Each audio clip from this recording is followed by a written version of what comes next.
வயநாட்டில் நிலச்சரிவால் பாதிக்கப்பட்ட பகுதிகளை நேரடியாக பார்வையிட்டார் பிரதமர் மோடி. நிவாரண முகாம்களில் உள்ள மக்களை சந்தித்து ஆறுதல்.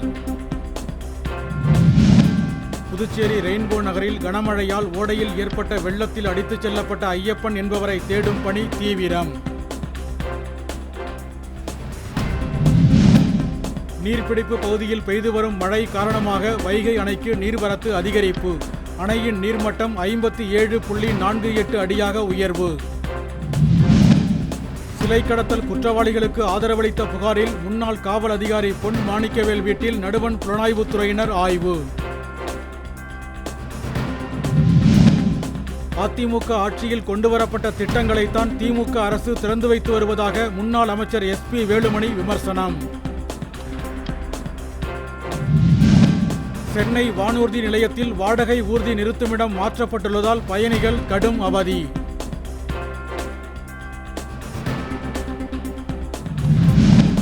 சிவகங்கை மாவட்டத்தில் இலவச வீட்டுமனை பட்டா வழங்குவதில் முறைகேடுகள் நடப்பதாக புகார். ஆட்சியரை முற்றுகையிட்ட பொதுமக்கள். விருத்தாசலம் அருகே உள்ள தீவலூரில் ஆடி திருவிழாவில் ஏற்பட்ட மோதலில் இரு தரப்பினர் ஒருவரை ஒருவர் சரமாரியாக தாக்கிக் கொண்டதால் பரபரப்பு.